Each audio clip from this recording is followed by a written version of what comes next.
Welcome to Handforged, the podcast where real tradespeople share their real stories. Here at Handforged, we're dedicated to bringing attention to the trades, fostering a community of blue-collar professionals, and offering support through shared experiences and insights.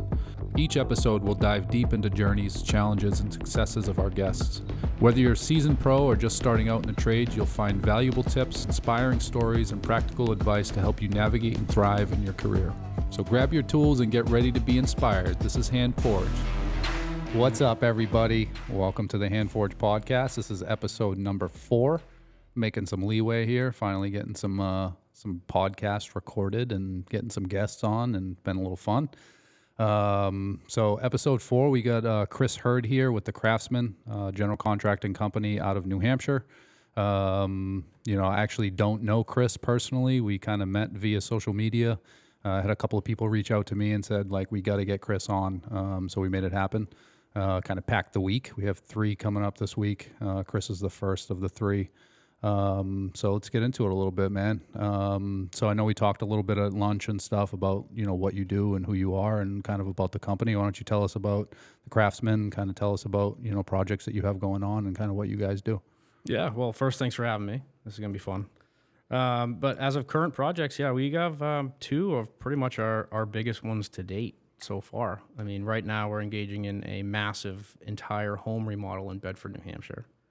And as well as a brand new construction, which is also a first for us over in Hollis, New Hampshire. Both equal problems to solve and, some discovery of things that we haven't touched before, but, all in the effort to do exactly what the client wants. Yeah. It's fun stuff. Yeah, hell yeah. So as far as those types of jobs, right, you have one that's like a big renovation and you have one that's a new build. Which ones do you like more and why?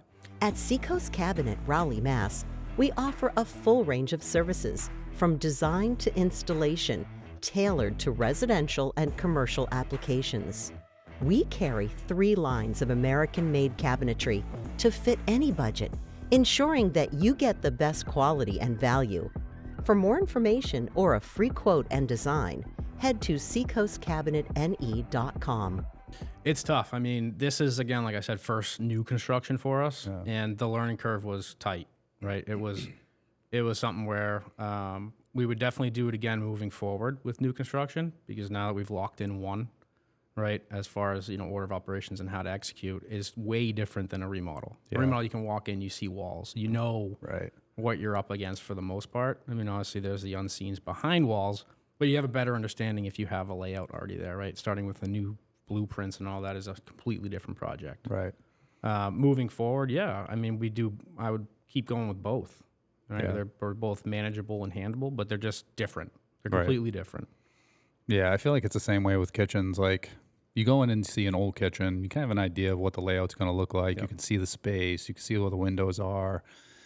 And then you get like new construction stuff, and it's like a blueprint, and you're like looking down on it or like looking at the elevations, and you can get an idea, but it's not the same. Yeah. It's a little bit different in design and like execution, like you said, and as far as like installing it goes. And I feel like when it's done, it's always like, this isn't what I envisioned at all. Like, no, it's always like smaller. Right. Right. Like on the blueprints, like especially for you doing like kitchen cabinets and stuff, you can't really do anything until I give walls to you. Right. Right. But until then, you're looking at pictures and you're going over with the client, and they're all excited of this, maybe renderings.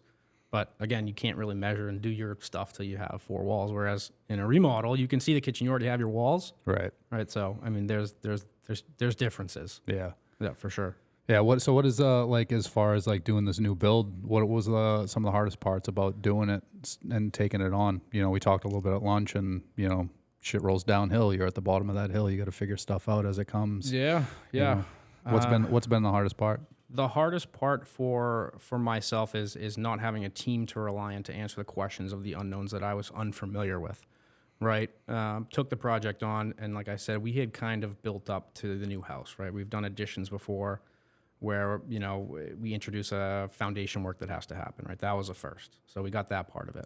I think the most difficult is, and what was overlooked for me, was utilities side of it. Getting power, getting, a well, and, gas or propane, whatever we're doing over there. Those were the areas that I was completely blind going in. Yeah. Didn't know any history about it, didn't know who to call, So you just have to figure all that stuff out. Because again, the clients hired you to do the job. Right? They don't want to hear no excuses. There are none. Yeah. You build a house, you should know how to do this. Yeah, for sure. So finding that out and figuring that out on the fly, in a sense, there's trusted colleagues out there that can lead me in the right direction. But again, no one to answer to. Right. It's not like I can call the boss and say, hey, what do I do here? You can't. Right. Well, good old business ownership, right? Oh, yeah. Yeah. Yep. It's funny because my father was a dirt guy. Did all the foundations, used to put in utilities and stuff like that. And I feel like if I didn't know what he did in that situation, I wouldn't know what the hell to do either. Yep. Like, when do you even start that process? Like, who do you call to like Exactly. do that? Where does like the town work end and like the job site work start, and stuff like that. I don't know, it's strange. I guess I would have never really thought about that. And then same thing, like I feel like the other thing in construction I don't really know a lot about is like doing septics and stuff, like, and I don't know how the hell all that stuff works. Like, Yeah, it was all new. Yeah, I bet. It was. So as far as like doing the septic work, I assume you get blueprints, you have architectural plans, just like in the house, it shows you where it goes. Yep. And then you just call excavation companies to come in and kind of quote that out for you? How's that work? Pretty much. In this case, these clients had already had a nightmare time trying to secure a contractor to do it. They're given the runaround by a bunch of different people, and it actually took them 2 years to stumble across me. And I was able to look at the stuff and get them a cost and reach an agreement within like 2 months. So they were already super stoked.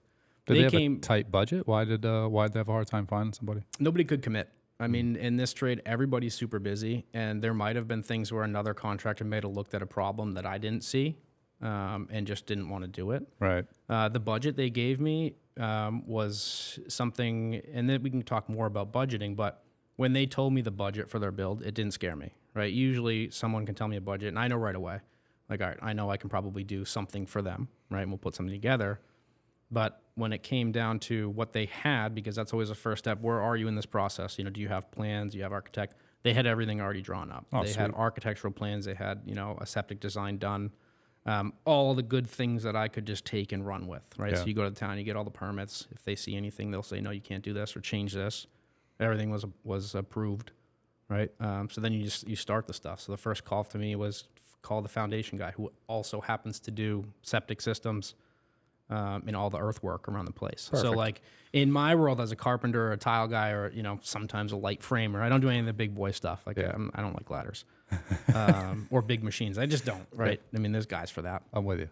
Yeah. So in my mind, it's okay. I need to bring someone in that can go from the very first phase, which is digging a hole in this plot of land, to when it's ready for frame, and find a firm that can take that all on, because that was the easiest way for me to be able to project manage that project. Right.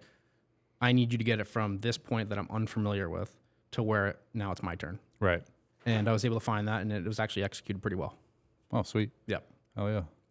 So, and then on the renovation side of things, do you find that to be like smoother because you know it a little bit better? I'd say it's probably more comfortable for you, but, I guess how uncomfortable is it doing a new build as opposed to like doing a renovation that you're familiar with? Yeah. I mean, there's a lot of things that go into a renovation, and again, we could chat for days. Yeah. Right. But the long story is there's so many important things that you need to know from the customer in those first couple of conversations, age of the home. You can I know during my initial phone call, I'm Googling the property as we're speaking, right? I'm finding the age of the home because that's going to tell me a ton about what I'm going to find with framing or insulation or asbestos, all that type of stuff. Like I said, X-ray vision is huge. Nobody has that, right? And I always tell a client, like, listen, I can tell you at face value when I take apart all these things, what I suspect we'll find behind the wall and what may not be there, right? You might have plumbing that needs to be changed. You might have all these types of things. So renovations bring on an own challenge of their own, and usually that challenge is like change orders. Yeah. Right? What you can see at face value versus what comes after you demo. So for us, when we do, let's just take a bathroom, for example. When we do a bathroom, we have a price that's built in, and we say, listen, when we do demo, if there's anything that we found that we have maybe thought we might find, you're coming in, you're taking a peek, and we're talking about it together. We're not just going to start doing stuff and then bill you for a million different things. Right. I feel So like that's the best way to do it. you have to, because again, it kind of permeates like trust Yeah. and transparency. Yeah. right? And it Like, might slow things down, but it It does. speeds things up down the road. You know what I mean? Further along in the project, it speeds things up. And I feel like a lot of contractors don't have those conversations because they're afraid of like slowing down the process. They already have their guys lined up. They have permits lined up. They have inspections lined up.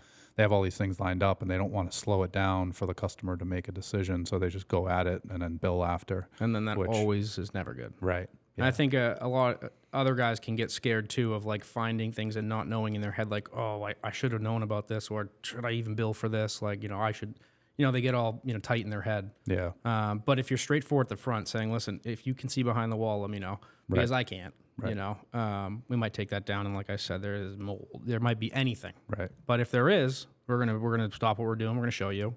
A lot of people now, it's like you text.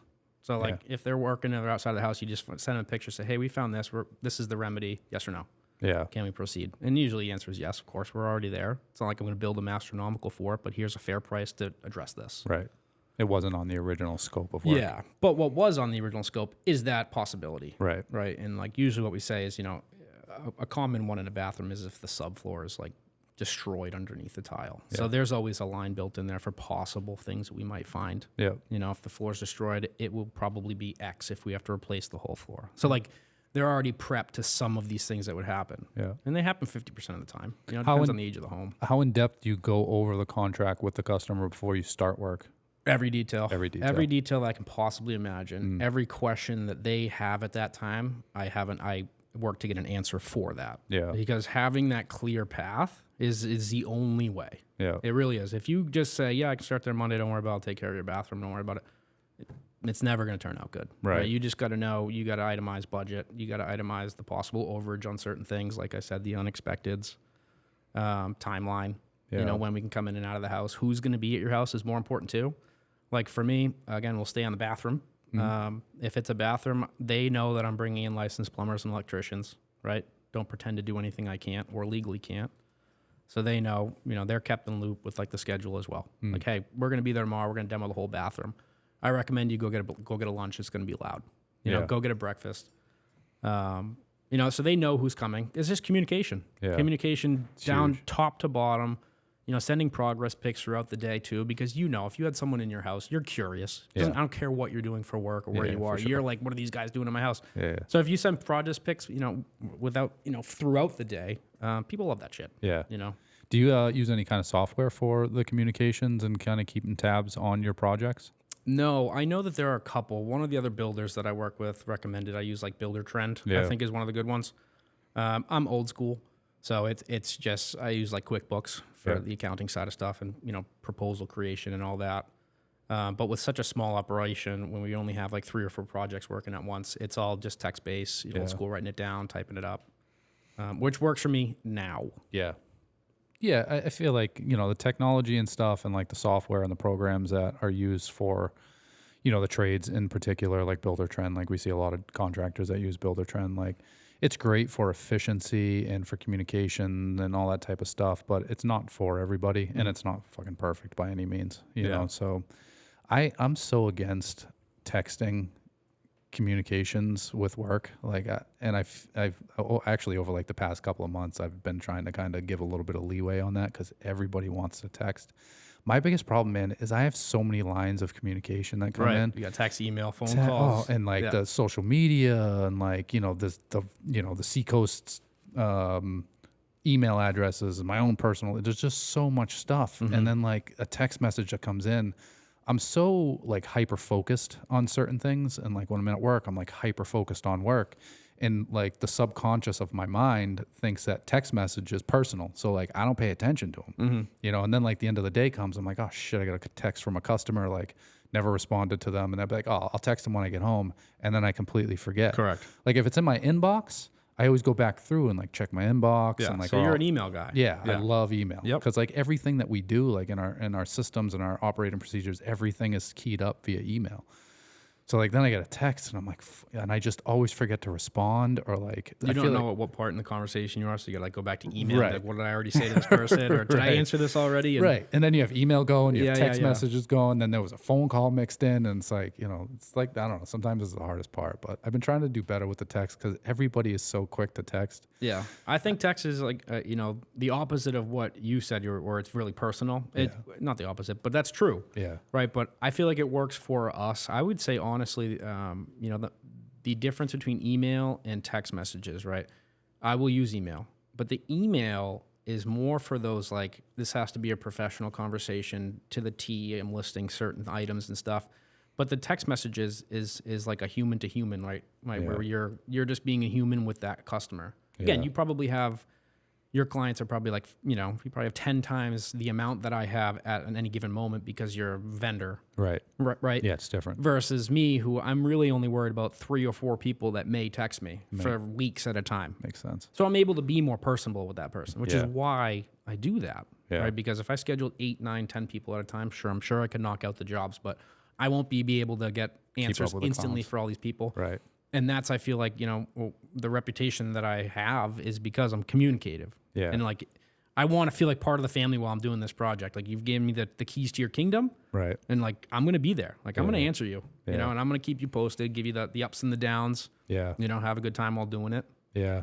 Yeah. I think the other thing too, like text is personal. So like, I don't mind like during the day, like a work day or something, but it's still to this day. I mean, I work all the time. Like I'm always at it, right? Mm-hmm. It's in some way, shape or form, I'm always working. When I get a text on like a Sunday, about work, it like irritates me. If I got an email on a Sunday, it doesn't bother me. Yes. But if I get a text on a Sunday, it like bothers me. Yep. And I don't know. It's just There's like, a professional world to that because I know what you're saying. right. I just feel like texts are good for, all right, let's start over. Phone calls are good for immediate response. Correct. Right? Call me when you need, if there's an emergency. Agreed. You need something right now. Yep. Text me during the day, like progress stuff. Like it doesn't have to be responded to right away or whatever, Sure. right? And then emails are for like after work. Like if it's off hours or it's on a weekend, you send an email because like it's, it's less intrusive, I feel. Yeah.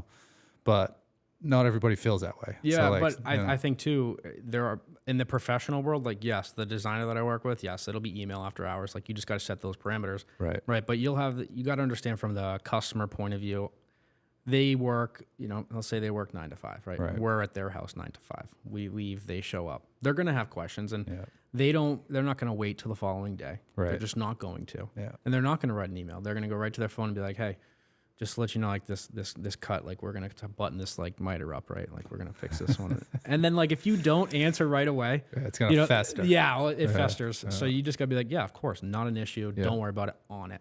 Yeah. And they love Cock that and because then paint. they go like this and they go, all right, cool. Cool. Yeah, he answered me. It's all set, honey. Yeah. Makes sense. Yeah. All right. Well, let's talk a little bit. We talked a little bit about current. How'd you get started, man? How'd you get into this? I mean, how did you end up with your own business? How'd you get into the field? How'd you get into the trades? Yep. So it backs up to what I was doing for a living. I told you earlier, I'm like a mercenary, or I was a mercenary, right? Taking, going wherever would pay me the most to do X job. It always has been with my hands. It started with like hood cleaning third shift, which was that was a job, right? Yeah, that was third I can't shift. Imagine. Like that's Dude, cleaning it was bad. like industrial vents Oh, yeah. coming out of restaurants Yep. and shit, right? Like, So like, dude, that's gotta be nasty. I mean, attics, roofs, winter, summer, doesn't matter. Third shift, middle of the night. We'd go up to Mount Washington in the winter and go on the Mount Washington hotel and clean that, and it's like -30. And you're out there with a hot pressure washer cleaning grease from like the ductwork there. But I mean, that job sucked, right? But it built a lot of character, right? Yeah. I had to do it. Right? That's what I did to put food on my table for 4 kids and my wife, right? So I did that for a while, and then I was like, I just can't. My body's getting crippled. My sleeping habits is terrible. When my kids were growing up, I didn't like see them because you sleep during the day, blah, blah. So then I swapped over to this other company in Epping, an abatement company that did like mold and asbestos remediation. So I started to learn some more things inside of like the trades, because that would be like disaster control. Right. So like at that point, I didn't know anything about building stuff. I was trained on how to sell, remediating a basement that is flooded or an attic that had tons of mold. But part of my job was not only the remediation, was to be able to find professionals that could come in and then rebuild those basements or those attics that got destroyed, right? So I started to work with a little bit of contractors and learning that, hey, they could get a pretty penny for that. And like, that's cool stuff that they did. Cause I was there for the whole process, right? From the start to finish. So I'd see what destroyed, my company at that time would fix it. And then I'd see, the contractors, what they did when they rebuild something. And I'm like, shit, like they took something that was destroyed and make it look cool. Like, okay. Yeah. So you got to kind of see that gratification. You got to see the process. Yep. My older brother is also a builder. He's more of a woodworker. But that's probably where it started for me as far as like actually building on a property that wasn't mine, was working on his rehabbed homes. Right. He'd call me on a weekend because he needed an extra set of hands, and I'd go learn how to tile that day. I'd show up and say, I don't know what I'm doing. Just show me. Right. Or I'm hanging drywall, or just, everything, because he did it all himself. So every part of the process, I would learn how to do things. And I was like, this is fucking fun. Yeah. I like enjoyed the satisfaction at the end of the day, being like tired of shit, but you just see it and you're like, I fucking did that. I fucking did that. I fucking did that. I feel like that is the biggest motivator of the trades. That's man, what gets me up every instant day. gratification. Yep. Like seeing that, like when I was building custom furniture, man, there's nothing more satisfying than getting like a rough pile of lumber. And I had a 20-inch planer, so I bought everything in the rough. Take this big pile of rough lumber. Now, 99 people out of 100 would walk by this pile of lumber. It just looks like shit. Correct. They don't know that it's like fucking roughs on teak or like, something exotic. They have no clue. And then you start planing it down, right? It's like start to really see like the finished and the grain, like, oh, that's sweet. And then you join an edge and then you run it through the table saw. And then you have these boards that you can actually like build some shit out of, you know? And then you start like joining those boards together. And then like, you cut it or you do what you have to do, get it all assembled.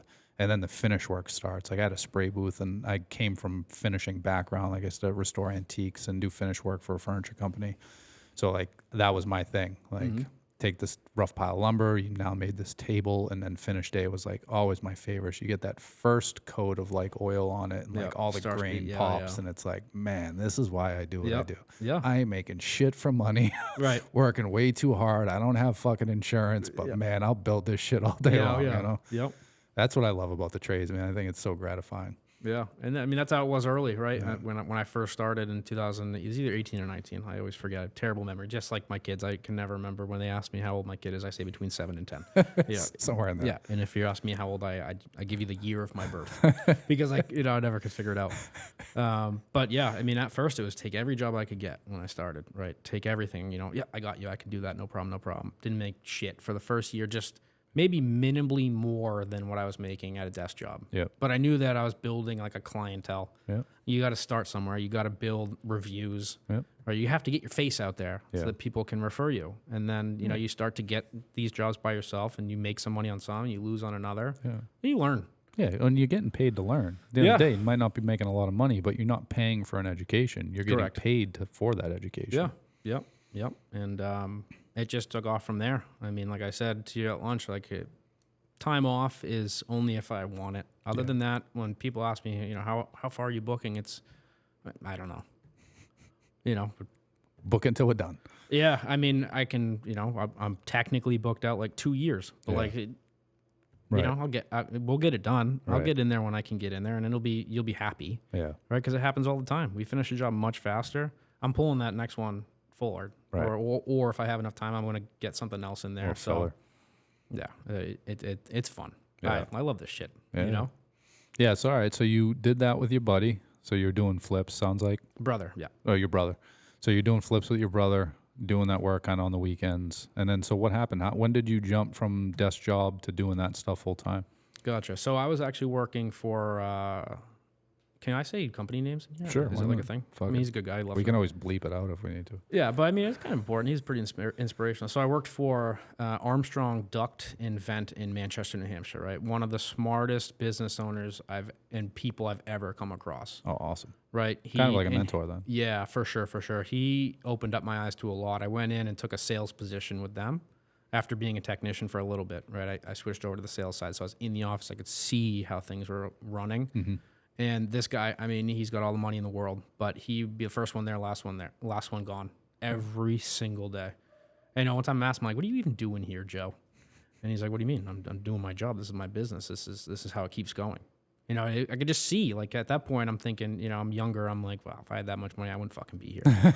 I mean, honestly, right? There's, you know, you have me, you have Dave, you have other guys in the office. Like, we got it. Like, you don't need to be here, Joe, but he'd still be there. Yeah. And it took for me starting my own business after that to come back to him and be like, dude, like, I get it. Yeah. You know, but that was one of the inspirations is I was sitting at my desk doing sales, and I'm like, shit, man, like, I need to put more money on my table for my kids and for my, you know, for my family. Yeah. And I started doing side jobs by myself, right? Like building, or whether it be a neighbor that saw me do a project at my house, whether it be a deck for a neighbor that saw me build that one, you know, for their neighbor. Yeah. And then I just start getting calls and my text messages. Hey, can you come price this out? Like, this guy said you could do this and this and that. And it came to the point where my weekends were now full of me doing stuff for myself. Right. And I was making more on a weekend than I would a week. Yeah. At my commission-based salary, or salary plus commission sales job, which I was still making pretty good money, but it couldn't compete with what I could make in 2 days' time, because I just, you know, the ADD, I just keep going and sun up to sundown, you know, and just keep going and having a great time doing it. Yeah. So then I went to him, Joe, who's the owner. I said, listen, man, like, I'm going to start my own construction company. Super supportive, because I knew this was coming, you know, because we'd talk about it on the weekdays. Be like, he'd be like, what did you build this past weekend? I would tell him. And I just said to him, I said, listen, I'm going to do this. I don't have a schedule. I don't have a plan yet. I'm like, you tell me how much time you need for me to train someone. And he's like, can you give me 2 months? I said, done. Yeah. So I continued. And in that 2 months, I went and got my LLC, went and got insurance, did all the things to set it up. Yep. And then loaded up my schedule for 6 months, just like that. Awesome. And then stepped away and just did it. I mean, my first wife was super supportive. It's a huge gamble. Yep. Like going from a cushy desk job where I knew how much was coming in. Oh, yeah. And then, you know, like I said, she was super supportive. She knew I was going to do it and kill it. And that was the start of it. Yeah. So that was 2017 when I started, or 2018, something like that. Yeah. Yes. It's funny because so similar story, man. And I feel like it seems to be like a common thing between all the trades guys is like. There's always a moment. Yeah. And it really was. For me, it was sitting at the desk and being like, yeah, it's time. Yeah, like, it's time. Let's do this. And then it was LLC. As soon as you register and you're approved and you got someone who gives you a piece of paper and says your name is this now, sweet, I'm done. I'm done. Yeah, I'm ready. I got to get this thing going. Oh yeah, yep. Yeah. Same thing happened with me, man. I worked for a furniture company till 2007, and they went out of business. And I was like already kind of thinking about like doing my own thing. I was like, I don't know. Like I already got an offer from another furniture company. I was like, I'll go work for them for a few years and kind of see how it goes, and just kind of do the same thing, do some side jobs, do some side work. I had 2 young kids at home, come from a troubled past. I couldn't go back to that life. I was like, all right, well, I'll just fucking work every day that I can work.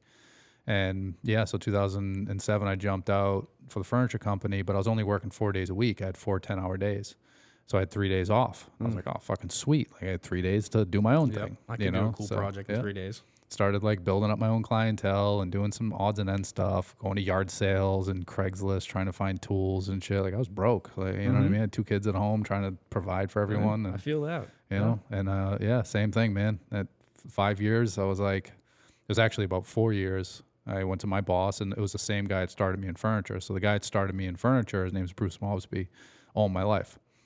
He took us over, you know, we worked for the other company before they went out of business, and then he took us over with him to this other company. But same thing, that dude was the first one in, last one out until the day I left there. Like, guy had a work ethic like you wouldn't fucking believe. And, but yeah, I went to him and I said, listen, man, like, this is kind of what I'm thinking. This is what I want to do. And he, you know, he wasn't happy about it because I was pretty good at what I did. Yeah, of course. And he was like, all right, well, you know, what are you thinking? He's like, you leaving in 2 weeks? I'm like, well, I don't want to do that to you. Like, you tell me pretty much. And I ended up staying on. I think I gave my note like a 6-month notice. That's the way to do it. Yeah, I think so, man. I don't want to burn bridges. Right. That's the same Christ. thing. Fucking jinx. You owe me a Coke, bro. Weirdo. But yeah, so I was like, you know, 6 months and kind of helped to get the ball rolling. I don't think they even took me serious until like. Yeah, until maybe 5.5 months. Yeah, right. Then they're like, wait a minute. By the way, a couple weeks left. Frank's actually fucking leaving. What are we going to do? You know? Yeah. And, but yeah, same story, man. But yeah, same mentor, like, you know, I wouldn't say he knew business well, but he worked for a very reputable company and really knew how to manage people, knew how to train. You know, if he could tame me. Like back when I was younger, like I fucking feel like that guy could probably work with anybody. Yeah, you know? that's kind of the same exact scenario with Joe, the owner of the company that I was at. I mean, being working across the office from him, like the hallway where his desk was, where mine, I could hear him having those conversations with the employees. They're fucking up, right? And he has that ability to like sit down and have that conversation the correct way. Whereas me, I'll just explode on some guy. Does he shows up late to work, get the fuck out of here. He knew what it meant to be like a business professional, where he knew like he had to protect himself. You can only fire someone a certain way, et cetera, et cetera. Yeah. Shit, never knew about. Yeah. But yeah, he knew. I mean, there was a team of like 20 guys and 4 office staff. Like now where I'm at, I look at that and say, I don't know if I could do that. Yeah. So you give kudos. Yeah. You're like, dude, nice, like good job. Yeah. Takes a certain kind of person to manage that many personalities. Yep. Yeah, I don't. I'm still learning too. Right? Yeah, like we all are. Hard, I guess. man. Yeah, it's hard sometimes. but it gives you some inspiration, right? Like shit, he can do it. Like, I'll pick his brain. Maybe I won't be as good as him, but maybe I can learn some of those things and implement them. Yeah, and I think what happened with me, like when I jumped out 2012, we were working with that other. 2007, we were working with that other company. Like that's when I realized that like I wanted to do it. So that's when I really started paying attention to like how this company operates, how he operates as a manager, what the problems are that he has to deal with, like how he's dealing with those. You're sucking it all in. Yeah, just trying to just soak it all up as much as I could, because he was as much of a hothead as I was, but he just knew how to manage it better than I did, you know. All right, so let's talk a little future, man. Like you got some stuff going on. You talked a little bit about kind of where you're at now. What do you see for you in the next couple of years? Honestly, more of the same. Yeah. I've learned over the course of my tenure, I guess you call it, more is not always more, right? Like I told you at lunch, I had 11 guys at one point. And it's just, you think initially, like, you start too fast. Let's hire more guys, more jobs, get it done. No, it's just more headaches. Yeah. So I dwindled that way down to just 2 guys. Yep. So it's me and 2 guys, right? And I've had the same 2 guys for over a year, which in the trades, that's a lot, long fucking time. Yeah. That's a lifetime. I feel like you should get a fucking trophy for you that. Should, yes. And they're to the point where I can trust them fully with like executing certain things, right? Which is great because I'm super micromanager. Yeah. But I don't think I'm going to get more. I don't know if I'm going to hire more guys. Yeah. I think the next step would be to hire a project manager that I could trust, and then utilize subcontractors more often. Just because by now I have such a good network of trusted subs, that any project that comes across my plate, I have a list, and within minutes I know who I'm going to have there, right? And I know who's going to do it right. So if I could find a project manager that had the same, interest in making my business successful as I do, that would be the next step. Yeah. But until then, it's just going to be me grinding. Yeah. And the 2 guys out there doing the stuff and subbing out the stuff that we don't want to do. Yeah. Right. Right. Like, if a job calls for drywall, I'll ask the guys, dude, you guys want to do this today? Nah. All right. I'll find someone to do it. No worries. They'll be in here tomorrow. Yeah. So that's the luxury of having those network of people. Is like one day you might want to go in there and tile the whole kitchen. Yeah. Or the backsplash. Other days you're like, man, I'd rather do this today. All right, cool. Let me bring my tile guy in. No problem. Yeah. So you have that flexibility, which I feel like the guys like that because it's not monotonous work, right? I feel like if you're a flooring contractor, you go and just do flooring every day. That can get monotonous. But if you're doing flooring, like the guys like to do hardwood. So if you have a hardwood job coming up, they're excited about it, jumping all over it, ready for it. Yeah. But then the next week it's tile. So like it works well for us because we can pick and choose what we want to do. Yeah. Knowing confidently that I can bring a sub in to do the stuff we don't want to do. Right. Or the stuff that makes me more money in my pocket than having my guys do it, which is usually sometimes the smartest business decision. For sure. Right. My guys aren't, they're good painters, but they don't paint every day. Right. So I could have painters come in and do it much faster. So it's just finding what we want to do versus what I sub out. Yeah. To be honest. Are you doing anything now that you don't want to be doing that you want, and something that you want to be doing more of?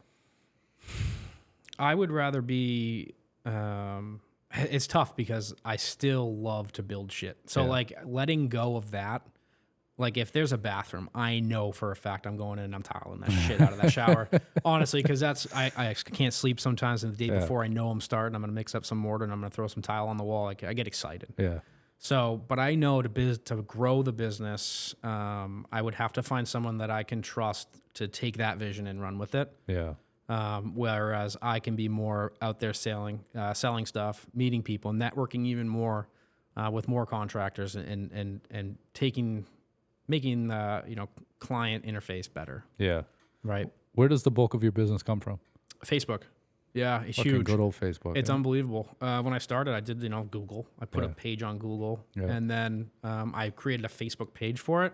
It just ran. Yeah. It just absolutely ran. Started within your circle of friends. Yep. All you need is for that to get out of that circle of friends like 3 times, Yep. and have like a friend of a friend of a friend used me, and then boom, it just spread like wildfire. Yeah. So like Facebook, as far as like your posts or people sharing your stuff and like the town websites or like the mom pages or All of those. all those. Yeah, usually because again, I'm so occupied during the day. Not often can I go on and like respond to people that are looking for something, right? Yeah. Most of the time, it's all the subs that have worked for me or continue to work for me. They're the ones that are recommending me. Right. So I can get on my phone and I'll click and have like 8 notifications, and I'm like, what the hell is this? And so, someone posted, I need someone to do an addition, and like 8 different people have all recommended me. Yeah. And then by the time I look at my inbox, I got a message from the customer. Yeah. It's amazing. It's amazing. You just, if you have a good network of people that can speak on your behalf, they're going to. Yeah. Whether it's a client that's saying, hey, he did mine, use this guy. That speaks volumes. Yeah. Rather than tagging yourself, Right. If Or other making people your are own tagging posts you, and stuff. yeah. Yeah, that's usually what it comes from. I mean, there's no advertising anymore. Don't need to. Yeah. It's all word of mouth or referral at this point. That's our work. Yeah. Now, do you do any kind of like business networking? Do you in any networking groups or anything like that? Not so much. A bunch of my contractor buddies have been begging me to go down to, I forget what it's called. The BNI. BNI. But I find that most of that stuff, in my opinion, and again, I'm not talking bad about it, is more about selling you new products. Right? I feel like every time they go down, they come back with this new thing, and they're like, Chris, you got to try this. Look at this thing they just made up. And I'm like, well, but I just haven't, obviously, with the amount of kids that I have, I can't stop having kids. So my life is pretty hectic when I'm not building stuff. Yeah. So finding time to go down to those shows hasn't been a top priority. Right. But I understand that I probably should go to 1 or 2. Just to get my feet wet and meet some people that maybe I learned something down there, whether it's business end or materials end or tools wise. Yeah. That's helpful. Yeah. Yeah. I think that everybody should experience and just kind of see what networking groups are like. I mean, BNI has been good for me, and I've been in it for a little bit. But there's other networking groups and stuff that are good out there. I feel like for me, it's not so much about sales. Like, yeah, everybody's there to make money and stuff, but the education and the resources that I've made from my group specifically is just, I mean, I can't even put a price on it. Okay. Like just learning more about the legal side of things and finding a good attorney and like. You found those at those meetings or Yeah. through those meetings? Through those meetings, right. I mean, and not so much in the meeting or in the know what you group, mean, but though. just through that group, like through meeting different people in those Yep. groups.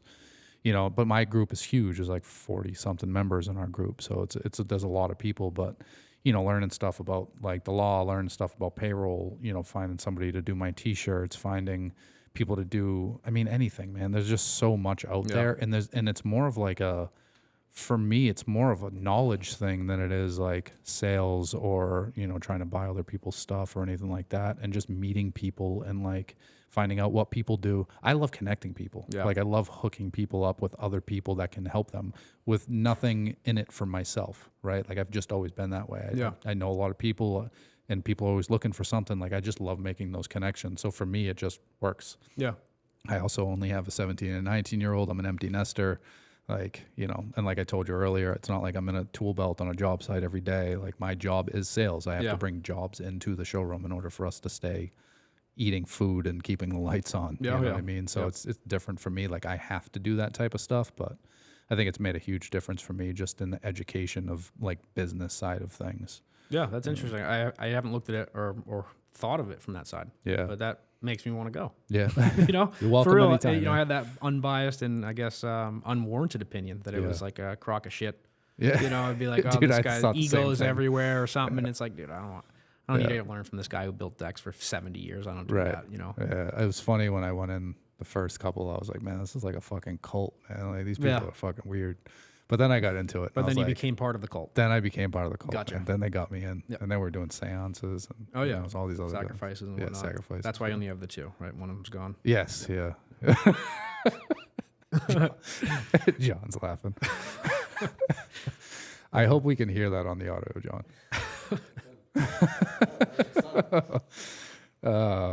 Cool, man. So, all right. So long term for you, man, you're just trying to stay lean and mean, kind of keep it going, keep the business coming in, keep doing the same jobs you're doing. Anything new that you want to try? Fucking boat building or something? No. Well, in my earlier years, I flipped boats. I used to restore boats. That was one of the side gigs I did just to put food on the table. Really? Oh yeah. It was a hobby. You know anybody I that don't know builds if they're pirate still ships? floating, but I built them. Pirate ships? Yeah. Not so much. No. None of the cool like woodworking that you probably imagine. It was like, fiberglass. Yeah, I kind of figured. My youngest son was talking about building a pirate ship, so I got to find a pirate ship builder and pick his brain. So if you know anyone. Not me. Not gonna happen. No. No, I'm not sure where you find pirate ship builders anymore, but You can probably find them on Amazon. maybe Kit. Build at your home, a Lego kit pirate ship. Yeah. But no, I mean, I think honestly, just to keep it the way it's going now is good for now for me. Yeah. Like I said, I've tried having tons of people. It didn't work at that time. Cut it back down to where I could exist, right? Yeah. So now most days I'm able to go home at 3:30, 4, 5 o'clock, and basically know my day's over. Yeah. There are nights where the kids go down. I tell the wife this, when I get home, when everyone goes to bed, I got to go get on the computer. It's just, it has to happen. Got to get proposals out, or I got to, itemize some receipts or something stupid that I don't want to do. Yeah. But I can't justify enough work to hire someone to do that. I tried that at one point too. Yeah. And I just ended up paying her to sit at her desk and do nothing. Yeah. Because I couldn't keep her as busy as I thought I would. Yeah. So what about like an administrative assistant? Someone like, even if you outsourced it to like another company where like whatever you needed done, you just got to show them how to do it once and then they do it kind of for you, even if it's only an hour a week. Yeah, I just don't know enough about it. Yeah. Right? I've never taken the time, just like why I don't use Buildertrend. I haven't found the time to like sit down, go through the training program or whatever.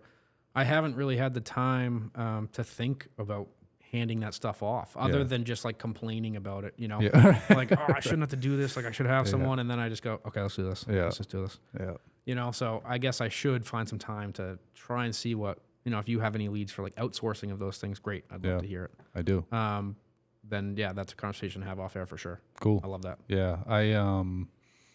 I read a book and I talked about it in my last podcast, and the book, had a bunch of different things. We did a lot of things business wise because of the book, but one of the big things that he sold was administrative assistants. And I was like, there's no way I could keep an administrative assistant busy full time. My thoughts. And I do. Okay. Well, hopefully I can get to that point. Yeah. But it's like, dude, I don't know. You think about these like mundane things that you do that like you can hand off to somebody that could do them better and more efficient. Like, Tyler is my administrative assistant, and like there's so many things that I do that take me so long to do.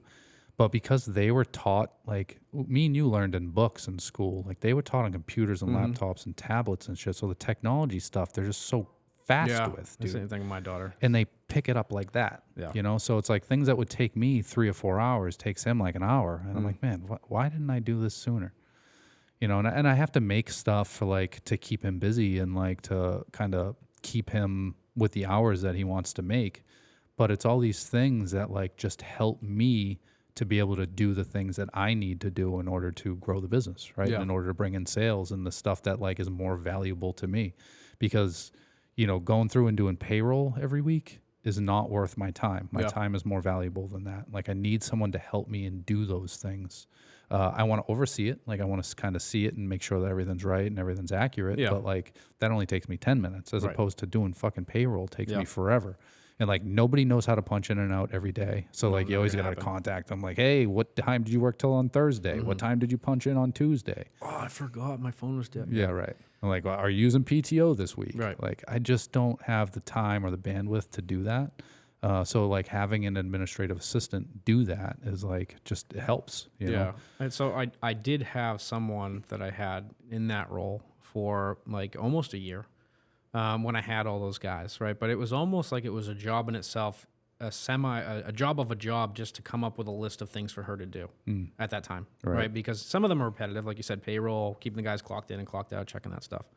But day-to-day tasks is almost like I woke up and the number one thing on my brain was like, how can I keep her busy? Like I'm paying her, like, So it's almost like a problem to have an employee Yeah. and not be able to keep them busy, and also thinking that the things that she's doing, I should probably be doing because she doesn't know how to do it this well.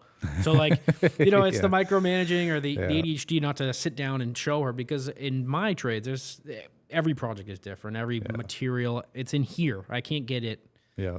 you know, onto a computer, which is Yeah. the biggest problem that I found. Yeah. Obviously, guys have figured it out, you know, my position, and have done it. It's daunting to think about. It is, but it's just I'm not there yet. I can't get it.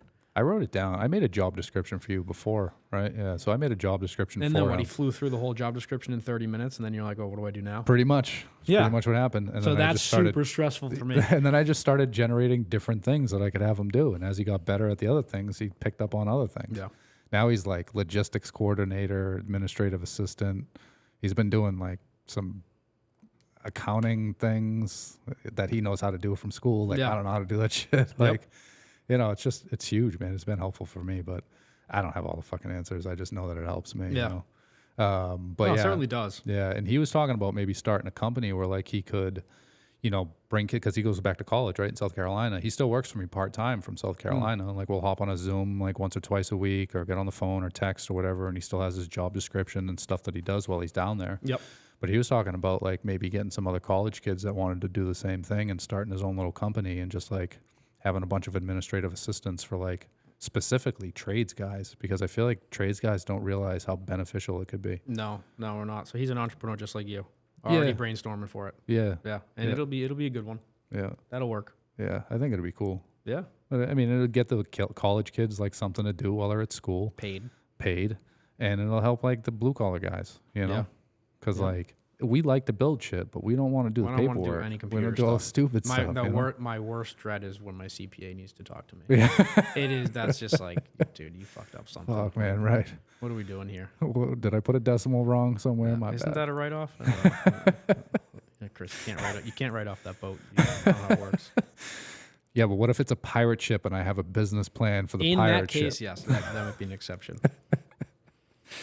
Cool, man. So what about current challenges? Like, you have anything that like holds you up during the day? Like, what are hard things for you during the day? Like, what is the most mundane task that you have to do outside of dealing with your CPA? Geez, probably doing the project manager stuff. Yeah. Right, like getting materials there that can't be delivered. Right, I have, I've moved on from just going to pick up everything where I set up deliveries, but there's always a shit you forget. Yeah. Right, so it's the guys are working. Do I pay them to go get something, or can I just go get it myself while they continue working? It's the small stuff Yeah. that like ends up taking up the whole day, and you're like, I could have done X, X, and X, but instead I was doing all these, like you said, I had mundane to tasks. go get nails. Yeah, exactly. Yeah, the guys forgot, some screws. Like, Right. Idiot. But like, sorry. Yeah, it's just stuff that just drives you insane. Yeah. Taking the dump trailer to go get it dumped if it was a property that only could use a portable dump trailer, like that happens, right? And I don't trust my guys to go dump it, so I'll take my truck and go do it myself. Yeah. It's the running around, but and then it's the answering of monotonous questions that have already been answered. That drives me through a wall. If I get a question from a client that I know we've already talked about, I'll be polite and and all that, but it just drives me insane. Dude, we get so much of that. Because it's like you answer the thing and then you're asking yourself like, I know I've already told them this. Yeah. But they're asking again. Why are they asking again? Is it because they want to change something but they don't know how to ask me, or do they not want to do this because like Right. you start thinking about shit. Yeah. And then it just runs with you. So I mean, Sometimes I feel like it's just so we manage these things on a day-to-day basis, right? Like you almost like your mind is sharpened to be able to manage all these things. You know what's going on. You know what questions have been answered. You know all these things. But I feel like sometimes the customers they just don't know how to do it. Yeah. They don't know how to manage all of these little tasks on top of their own personal life. So I feel like sometimes they just completely forget. Yes. I don't know any other answer for it, because we do the same thing. Like, and like I said, we do everything via email. So everything is written out. Like your answer to the question that you just asked me is 3 threads up. Right. Then the last email. Mm-hmm. Like all you have to do is go back and read again.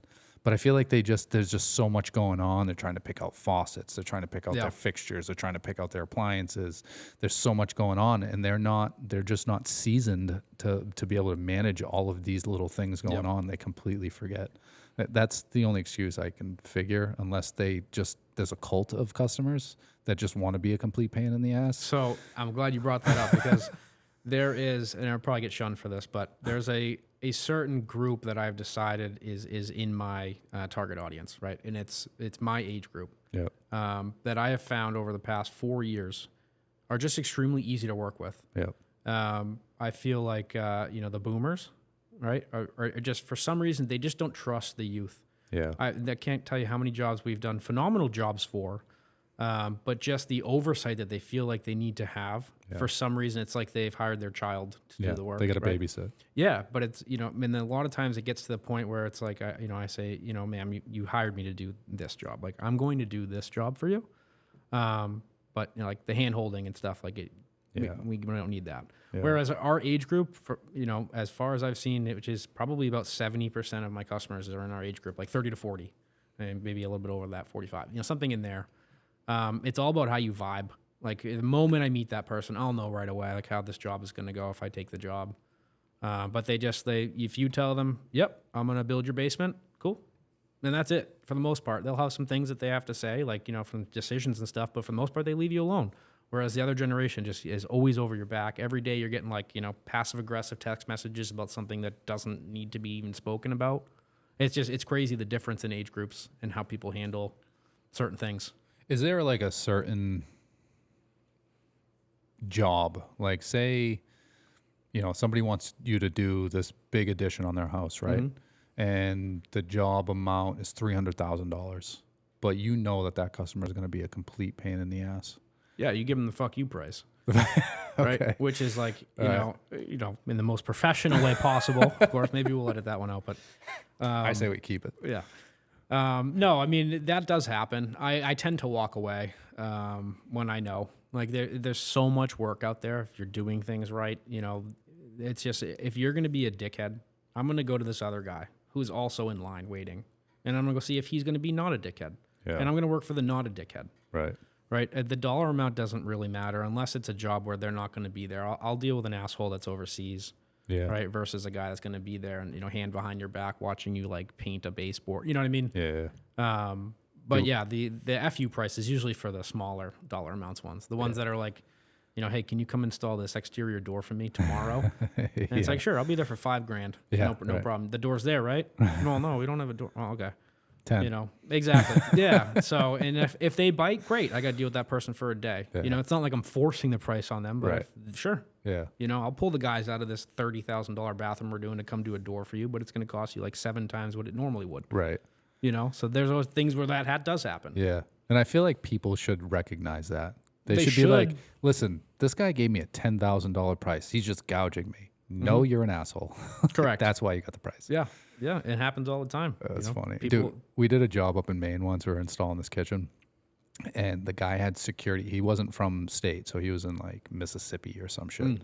He had security cameras in his house watching us install. Oh, yeah. And like would call us like on the cameras. All of a sudden, you'd be like hanging up a piece of molding, like, hey, what's that? And I'm like, what the fuck was that? Ghosts. Yep. Yeah, dude, it was crazy. Yep. And like, I'm like, dude, this guy's kind of creeping me out. Like, yeah. He wasn't there, but I just felt like somebody was over my shoulder all day. I don't like that. Yeah, it's fucking weird, man. Yeah. I mean, it kind of goes, one thing that I've found works really well for us, it might touch on it later, it might not, but is how I kind of go about my estimating and how I schedule jobs. One thing I try to portray to other contractors too, is one of the biggest things that works for me is when they give me like a kitchen, right? Someone wants their kitchen remodeled or the bathroom remodeled. They're both bathrooms in the house, whatever it is.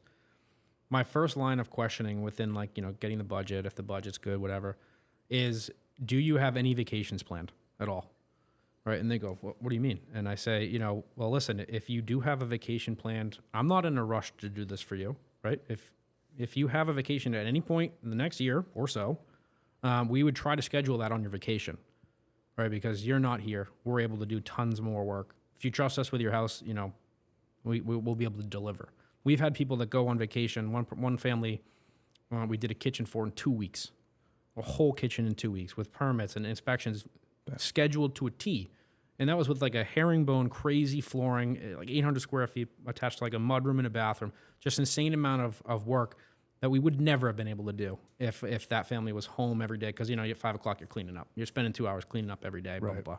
But if they're gone for 2 weeks, you can work long days. You don't have to clean up at the end of the day. You can come back, and people like that too. That's interesting. That's a good idea. Yeah. So do you think that there's a percentage of people that don't want you in their home while they're not there? I'm sure there is. Yeah. We haven't encountered that. Yeah. I feel like I'm a trustworthy guy, so it comes off as that. Yeah. I haven't ever been told that. Yeah. I haven't been ever. I mean, that'd be almost a weird conversation to have at that point. Yeah. I don't know if I would be comfortable with that client if they said, well, we Sure. don't trust you here if we're not here. Like, that's weird. Yeah. It's a weird precedence right away. I mean, you're trusting me with lots of money Yeah. to build something for you.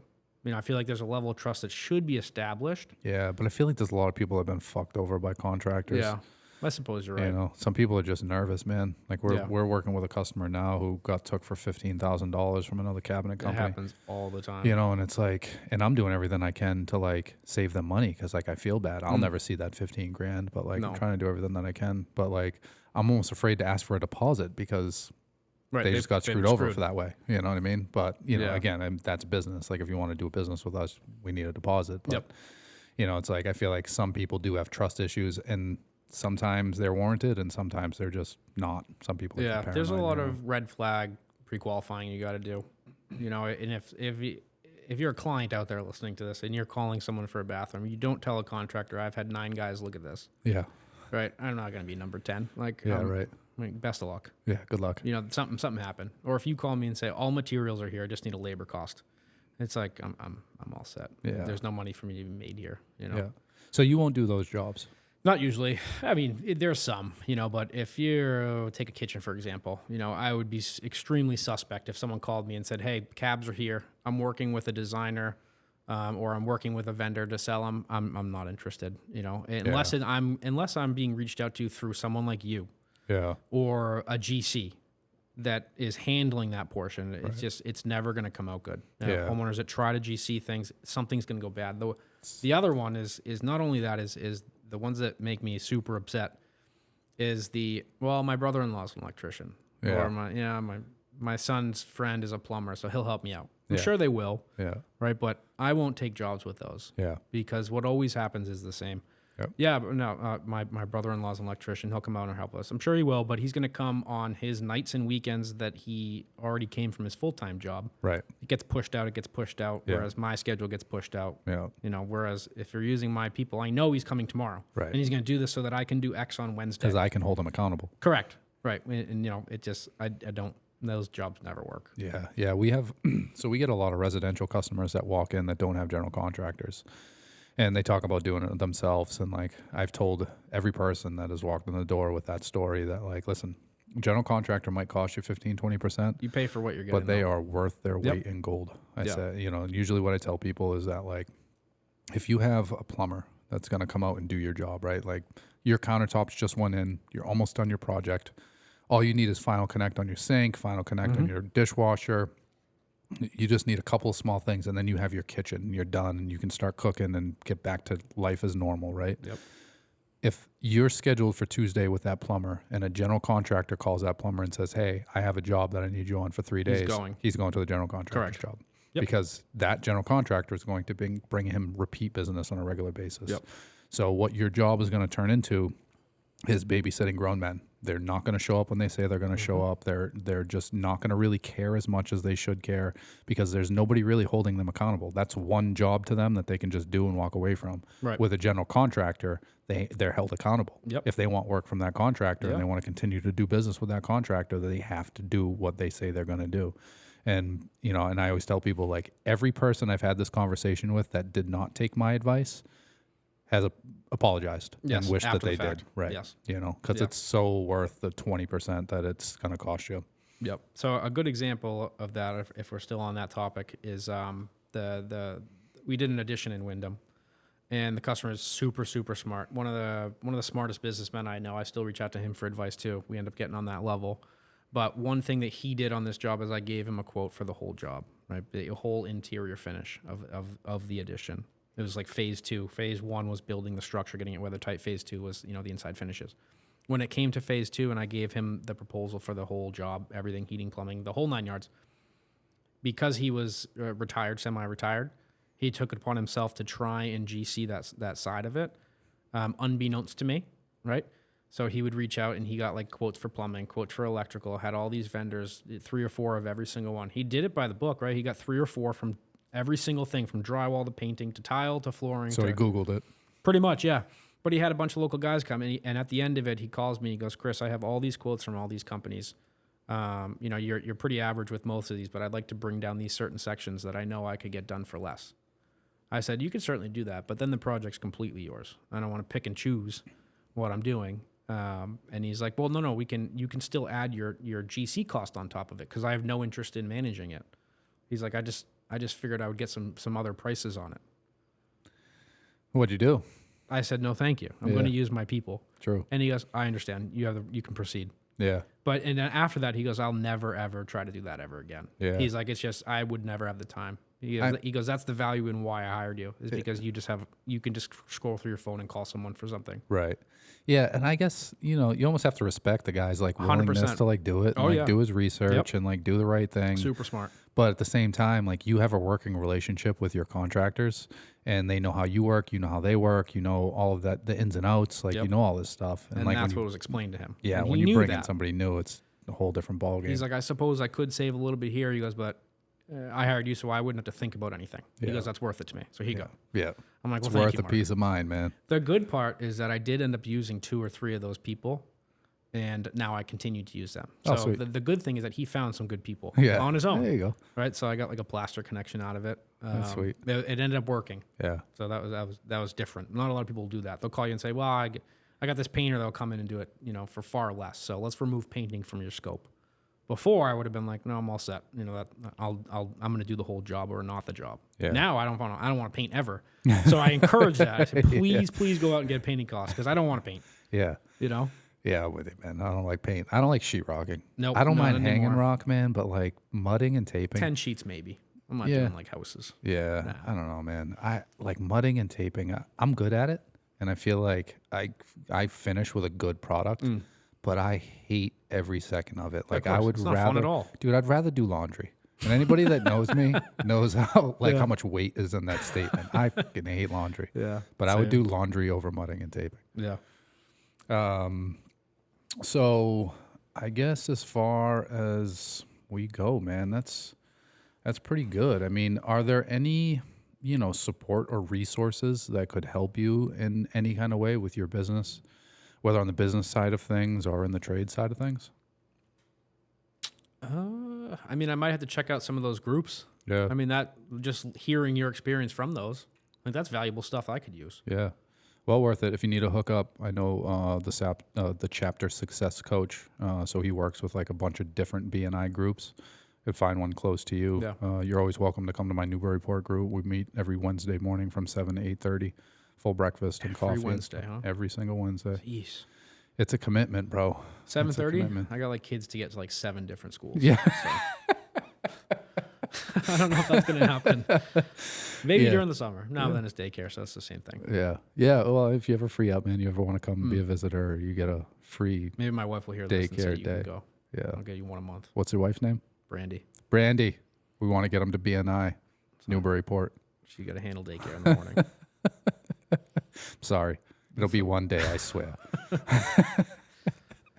Yeah. Oh, cool, man. All right. So my favorite segment of the podcast is the proclaimed, created by Mr. John Almus of AM Creative.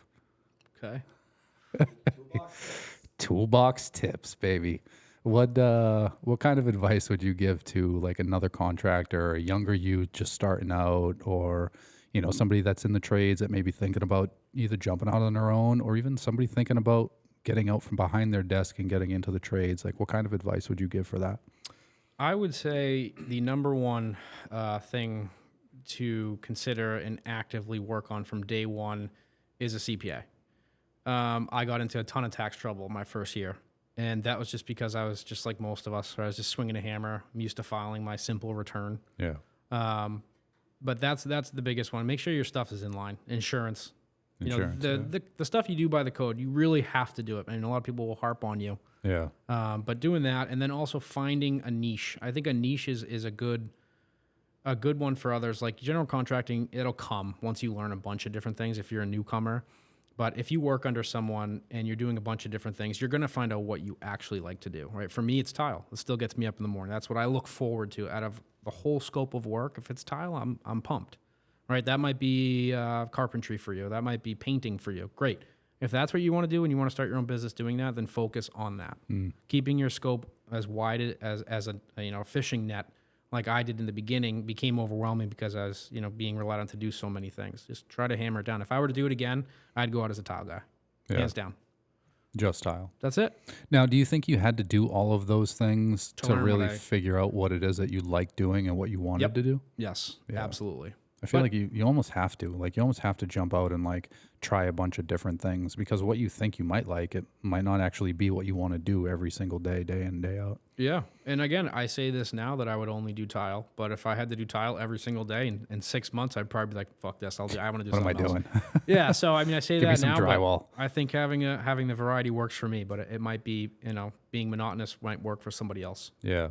Yeah. Yeah, I know that, like, when we jumped out, because I had lost my shop, the builder, the guy that owned the building sold it, the new company came in, evicted us, and it was kind of a nightmare. And so I bought a trailer, I bought a bunch of job site tools, and literally would do anything. I knew how to do everything, so like we could do anything. And we did that for a little bit, and then we found that niche of like just kitchen installs. Yep. And like, we won't do trim. I'm not doing your window trim. I'm not doing your door trim. We will come in and do your kitchen and baths. That's it. But we're efficient. We're quick. We're good at what we do. And we just hammered down on that. And what I found was I thought it was just going to be like homeowners and stuff that was going to be hiring us. But we worked for more builders and more contractors doing installs because I realized not a lot of guys just that. Yeah, not a lot of guys want to do that. Yeah. And I'm like, how could you not want to do this kitchen? This is fucking sweet. Yeah. But again, from that side of things, it makes perfect sense. Me as a general contractor, I don't want to call Tom Dick Handyman Service to come hang a kitchen. Right. I don't want, if someone is advertising as they do everything, I hate that. Yeah. I absolutely, if it says Jack of all trades. No. If you see the vans that say roofing and siding and then also like fine finish trim or like specialty woodworking or decks, but we also do like pool installs, it's like, what? What are you doing? Yeah, I want the guy that just says we install kitchens. Yeah, right. We are roofing. We do siding. Right. Like, because that's what you do. Yeah. For sure, man. So that carries weight too. Yeah. Don't advertise as you do every single thing. Right. That's the worst. Yeah. I mean, if you're going to do every single thing, do it. But just pick something to be specific about. Correct. Yeah, I'm with you. Yep. Cool, man. Well, it's been fun. Yeah. I'm glad you came in. How long has it been, John? Hour and 8 minutes, man. Is that what you're aiming for? Yeah, we usually try to be around an hour, I think. That's kind of how long they've been going. So they always just seem way shorter to me at I the could end. keep going for days. Right? Days. That's how I feel every single So time. we'll do episode like I'll be like 13. And you'll come back on. I have 3 this week, so I'm gonna see at the end of this week if I still feel the same way. But I feel like at the end of the week, I'm done talking to people about this shit. You can't. Yeah, I know. I just got to keep going. Yeah. So cool, man. Really appreciate you coming on. I'm glad we got to meet. Yeah. Hopefully we can hook up and maybe do a little bit of work together. Yeah, I'm pumped up. Like I said, I got some customers up in New Hampshire. I'd love to refer Southern up New to Hampshire. you. Yeah, I won't make you go too far, I promise. That sounds good to me, man. Cool. Hell yeah. Well, thank you for coming in, man. Thank you for listening. And next week tomorrow, we have Leon Garrett coming on, and then we have Lisa D'Antonio coming on, who's an interior designer. Should be a pretty busy week for us on the podcast. Hope you guys are listening. Hope you like it.